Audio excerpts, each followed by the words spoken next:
Hey everyone, welcome to the Canine Culture Podcast, where we talk about everything dog. Q&As with veterinarian professionals, rescue operators, everyday topics. We cover everything dog on this podcast. So make sure you subscribe to the Canine Culture Podcast on your favorite podcast platform, and make sure you're following us on social media on both Instagram and Facebook. Thanks again for listening. Now here's that next episode.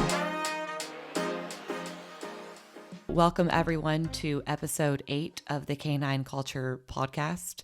Today we have a special guest, and his name is Officer Chad Ainsworth, and he is a canine officer. Well, I guess technically he's not the canine, so he's the handler, but he is an officer with Lumberton, Texas, and he is part of the canine unit. So welcome to the podcast. Thank you, ma'am. So give us a little bit of introduction. Tell us who you are and how long you have been a police officer. All right, I'm Chad Ainsworth. I'm a canine sergeant with the Lumberton Police Department. I've been a police officer now for going on 29 years. I've done canine about 11 of those years. And then right now, who is your partner? Who's your canine partner? My canine is Canine Leroy. He is a 6-year-old Belgian Malinois. And how long have you and Officer Leroy been partners? We've been working together now. In fact, we started 3 years ago this week when I went and started training with him. Oh, that's awesome. So does he live with you, or does he have to live somewhere else? How does that work for the canines? He lives with me. He's there 24 hours, 7 days a week. It's like taking on another kid, but he's a kid that gets to go to work with me every day. Yeah, you've kind of got the best of both worlds. Some people want to take their kid or take their dog to work, and you get to take him to work, and he gets to help you. So that's awesome. Yes, ma'am. So, what kind of training does it take to become a canine officer? So, what kind of training did Leroy go through? And then, same thing for you. What kind of training did you have to do? Well, Leroy was a KNPV titled dog. I don't know if you're familiar with Schützen training, where that's the German working dog Okay. class. Okay. Well, KNPV is basically KNPV is an acronym for, I can't even begin to pronounce it, but basically Politiehound for in Holland. And they, just like the Schützen training, they're breeding for dogs to have the drives that they want. They start training them immediately. I mean, from the day one, they're socializing and things like that. And then at about a year to a year and a half old, they really start putting the training on them. And it's all the patrol side, the patrol aspect of police dogs, which is your apprehension, your tracking, the handler protection, things like that. And it generally, to get one titled, it usually takes about a year and a half to 2 years of training. Once you do that, you go to a trial. And at that trial, they score the dog. And the dog has to score so many points. And once he does, he can get a PH1, PH2 title. And Leroy has a PH1 title as a titled KNPV dog. Then, so did he have to get that PH1 before he ever came to Lumberton? Actually, no. That was a choice of ours. Let me back up. That was a choice of our vendor. Now, they did all that training over there in Holland. He was purchased by the vendor that we went to, and that vendor, who has been training dogs forever, since the dawn of training dogs, he trained him in the narcotics aspect of the canine work. Okay. And then we bought Leroy from that vendor with the patrol side already instilled in him, and then they added the narcotics to him. Okay. And so do all canines, do they have the patrol and the narcotics, or are some only for patrol?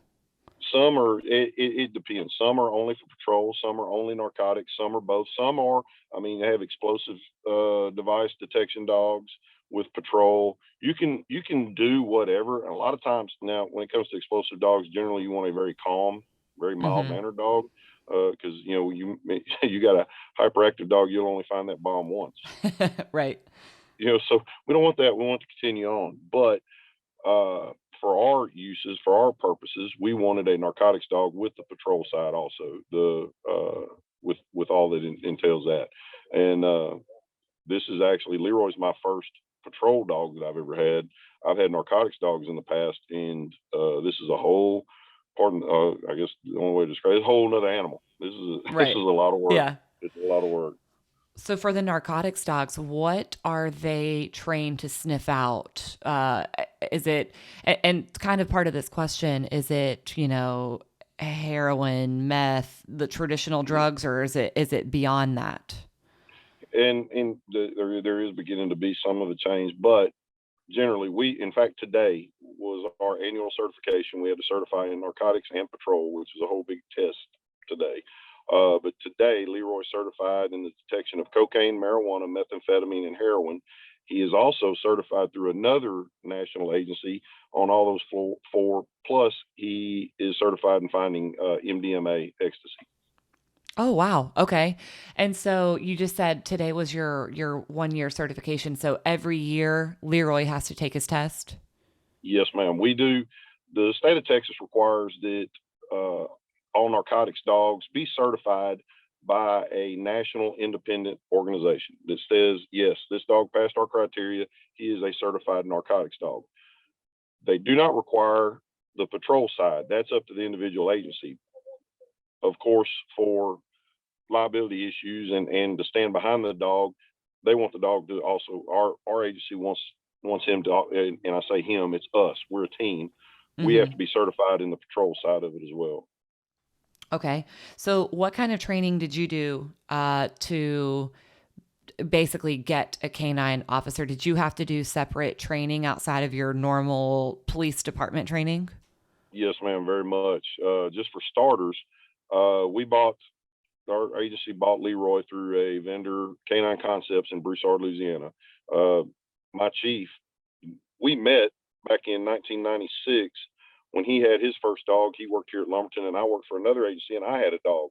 We started training together, and both of them were just narcotics only. Well, his dog came from this vendor as well, and so he was intent on using the same vendor again. So when we made the decision, he and I went over there. We picked out Leroy as the dog we wanted, and then in the last week of February, first week of March of 2019. Yes, I'm trying to keep track. I went to Broussard, Louisiana, and I trained. I stayed there for 3 weeks training with Leroy. 2 weeks of that was narcotics training, and then 1 week of it was basically it was some patrol training, but it was mainly what they call exposure bites, learning how to control the dog when he's on a bite and learning commands. Since then, every Wednesday, he and I go and train with Beaumont Police Department with their canine division, and we do everything. It's constant. It's there. You never stop training when you get a dog, especially a dual purpose canine like Leroy with the patrol and narcotics. It's constant. Every. I mean, you could do it every day and still not be where you want to be. Basically, is a way to Right. say that, I guess. Yeah, yeah. So going back to Leroy and where you guys got him in Holland, or not you guys, but the vendor.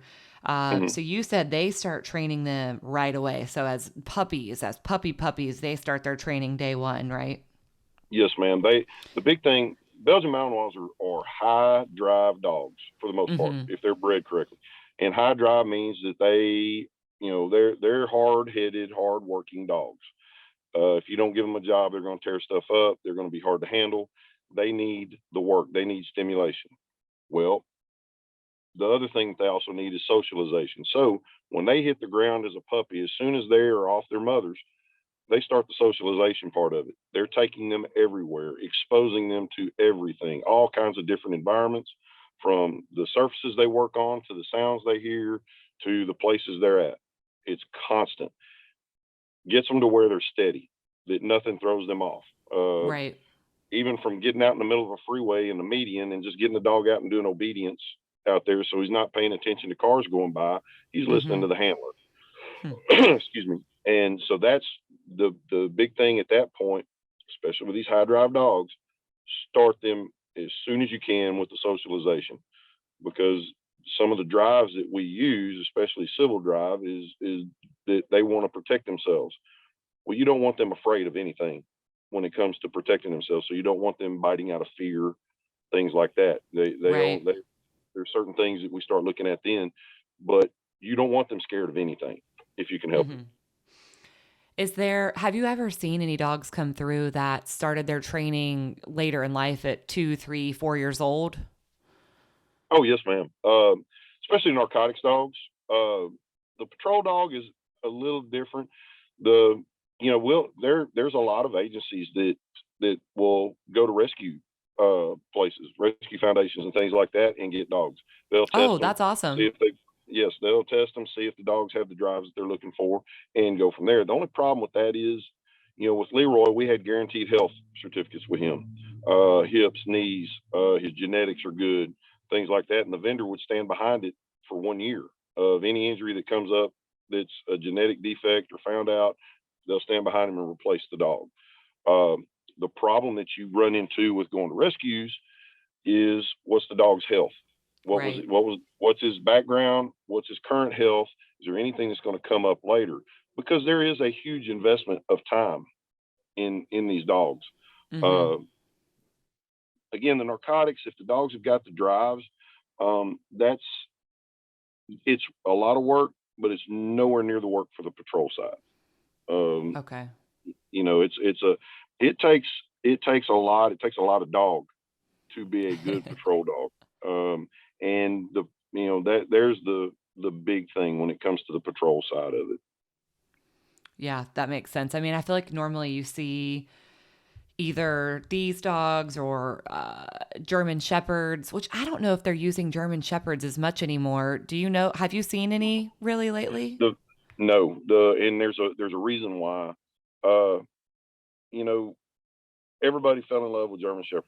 They love Mm-hmm. German Shepherds. Well, big problem with German Shepherds is genetic hip dysplasia, things like that, their health. Mm-hmm. Well, over here in America, everybody wanted German Shepherds, so everybody wanted to start breeding German Shepherds, and they bred for looks and not disposition or genetics. And so you end up with one of our guys that works for the police department has a 4-year-old high dollar German Shepherd that just had hip dysplasia surgery at 4 years old with Oh, knee wow. surgery because his hips gave out and he blew out his knee at the same time when his hip gave out, Yeah. and just had the dog up at Texas A&M University 2 weeks ago to have surgery. Um, so shepherds have gotten the breed has gotten watered down very, very much. Mm-hmm. Now, Yeah, that makes the flip sense. side to the flip side to that is, though, the Malinois are a much more athletic dog, uh, and because of their genetics, they're hard dogs. And I've got the scars on my arms and hands to prove it. It's a lot of work. Well, people don't like to breed them because they're a handful, and so I mean, you wouldn't want to just buy a Malinois from anybody, because Mm-hmm. you really need to watch the genetics as far as disposition coming from them, and then you don't just want anybody to be selling these dogs. Right. Yeah, that makes sense. These dogs Mhm. definitely need a lot of training. Uh, Yes. at, so, at what age do most canines retire? Well, it depends on their health. We were down there today. One of the dogs is the same age as Leroy, but they found out he's got a genetic spine issue, or he's got Mm. an injury, a spine Mm-hmm. injury. Well, he can no longer work patrol. He can still work narcotics for a while, but they're thinking that in the next 6 to 10 months they're going to have to retire the dog.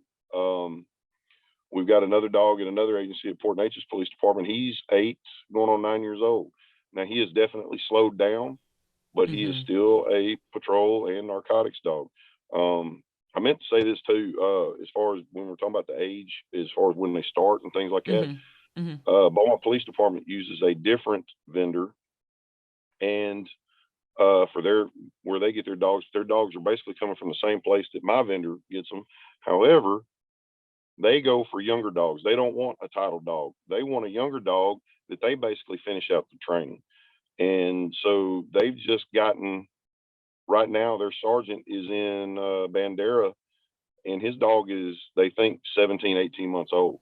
And he's fixing to come Mm. home with that dog after next week. They've got two other new dogs that are, in the 2-year-old range, and they're already certified and working. So it's a trade off with, do you buy a young dog and finish it out, or do you buy a title dog that's got age on him and you get the ground and you're going? So Right. there's a trade off there. How many dogs do you guys have at Lumberton? Just one right now. We're a one man show, or a one dog show. Uh, Okay. we but the chief has decided that this coming budget year that we will be adding a handler and another dog that will be working opposite me. So we will have a dog available every day.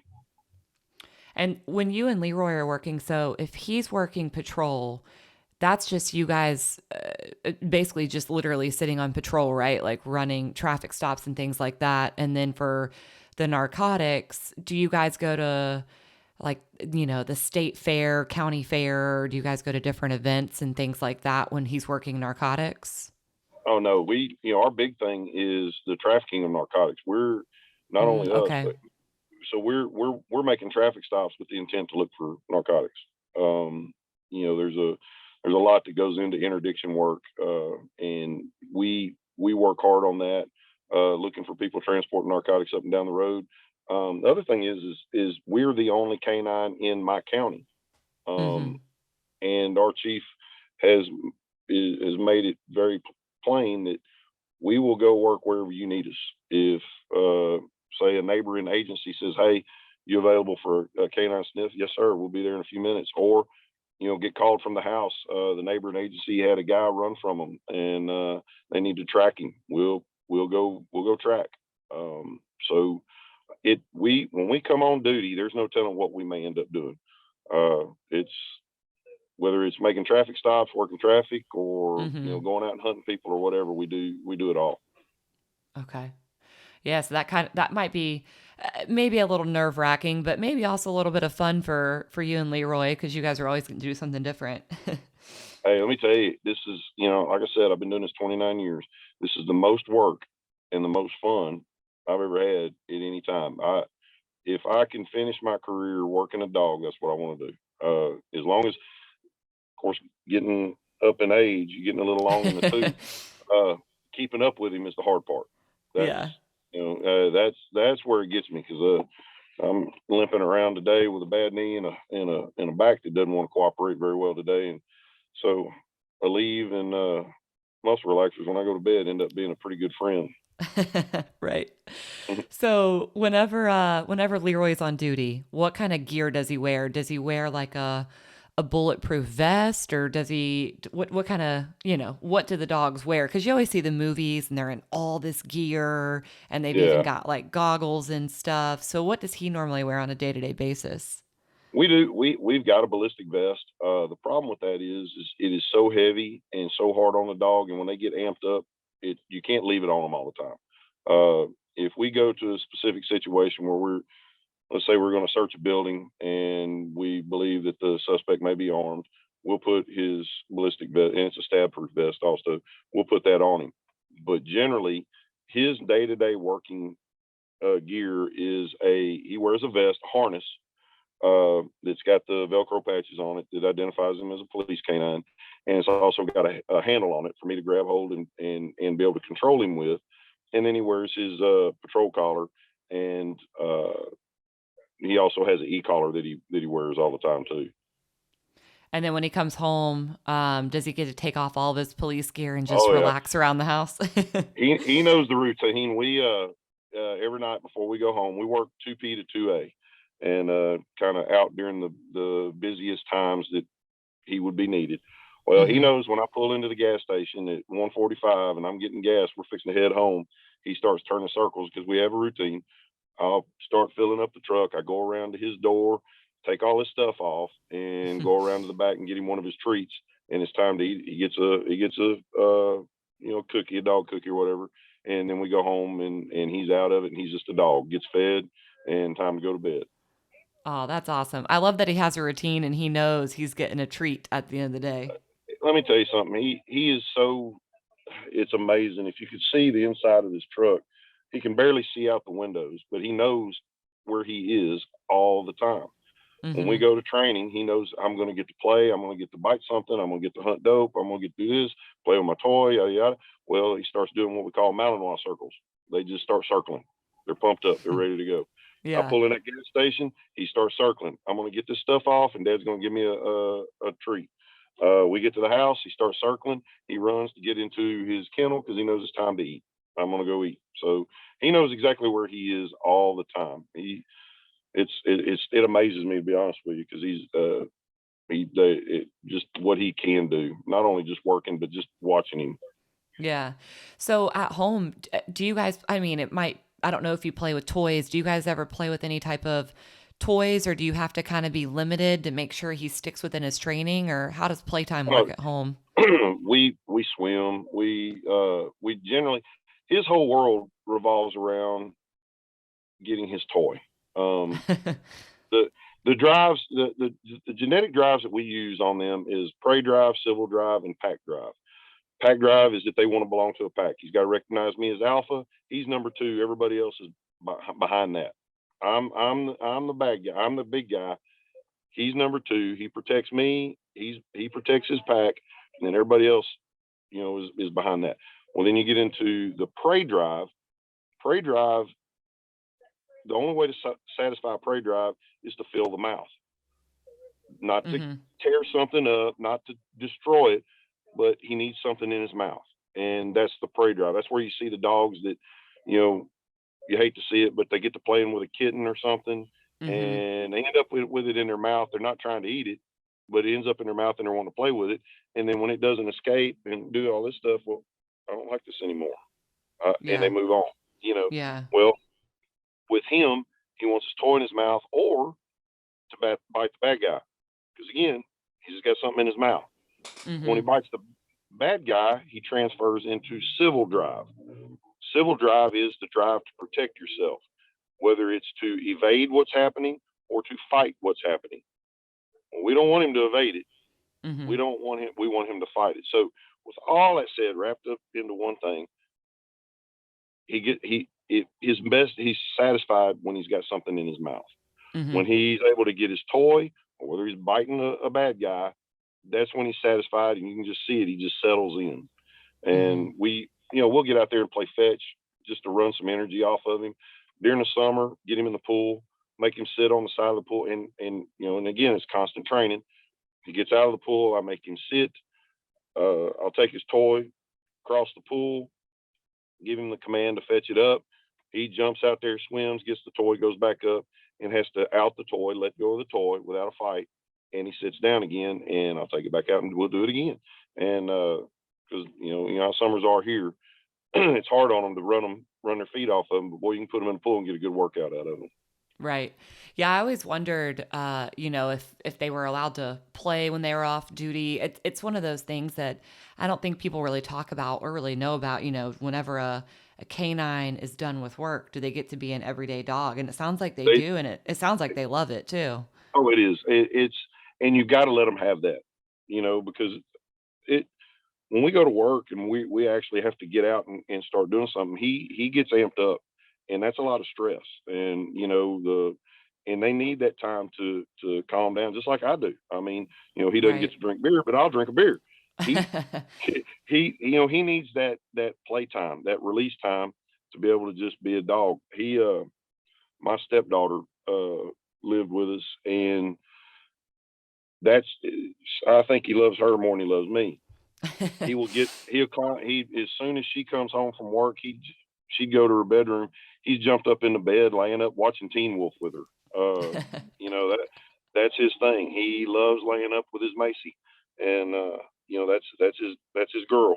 And Yeah. so, but he's just a dog. Gets to be just a dog.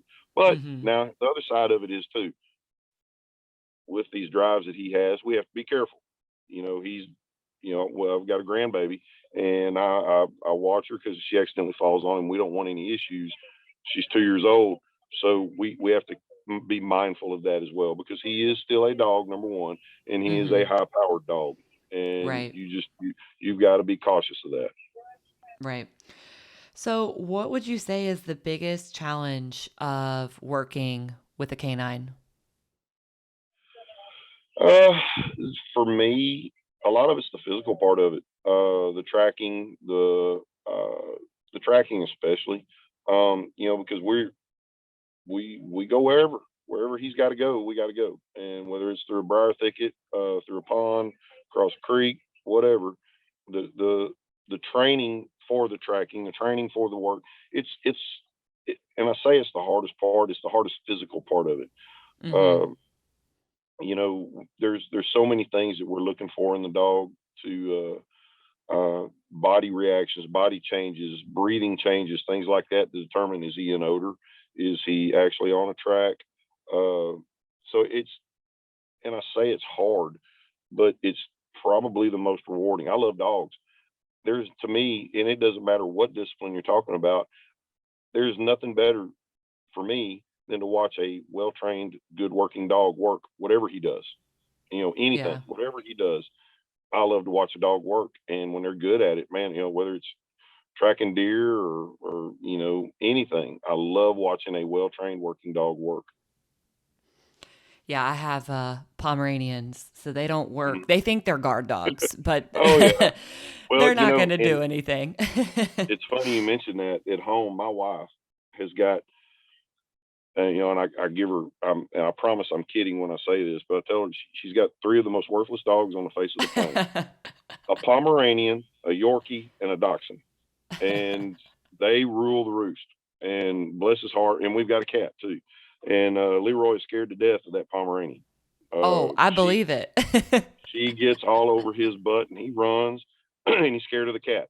And dog will take down a 300-pound man without thinking about it, but scared to death of a cat. I believe it on the Pomeranians because they get yippy and they think they run it. Oh, And they, like my Pomeranians, they're actually really protective of me to the yep. point where, I mean, I don't know how much damage they would do, but let the wrong person come in. And while I'm trying to get my weapon, that person's in for a little treat when they meet my three little dogs. It'll at least sound bad anyway. Right. Yeah. There's going to be a whole lot of racket involved in it, and that's what ours is. She's, Lord have mercy, she's the yappingest, noisiest, deadgum thing I've ever heard in my life. But Yeah. but like I said, and they run the house. Leroy will come get over by me and lay down, and if he ventures off too close to their mama, especially that Pomeranian, she'll jump his tail and run him Yeah. back. So, one final question or one final thing here. Yes, What ma'am. is one thing that you would like for people to know about police officers and their canines? What's one thing you kind of just wish the public knew more about? Uh, I, a lot of it's education. Learn what if you have preconceived notions about what we're doing, what guys are doing, realize the kind of work that goes into it and the dedication that we as handlers have in our dogs, in our craft. I mean, and it is a craft, because you've got to learn so much, and the effort that guys put into this. Because if you're into this half-heartedly, you need to get out of it. Right. And that's in police work altogether. You know, we have, right now, like I said, the Chiefs is looking at having a new handler. I'm gonna be hoping I'm part of the process of choosing that guy, because it's a commitment. It's a 10-year commitment, basically. Right. Because here in Texas, if you're still a handler and the dog needs to retire and you're in good standing, state law says you get the dog, you get first pick to take the dog in Mm-hmm. retirement. Mm-hmm. Well, you still got to care for that dog. Right. And if you're taking on another dog, well, now you've got two of them, and one just because. So it is such a commitment. I hope that what I hope that they get out of this is that goes into this, and the commitment that officer has uh, into the program to be able to do it, because it's a lot. It is a lot. Right. Well, thank you so much for doing this episode with me. I really appreciate it. And I do think this is going to give a lot of people some knowledge that they didn't have before. So thank you so much for your time, and make sure Officer Leroy gets a few extra cookies tonight. Yeah, I will. He's like I said, after today, we topped out.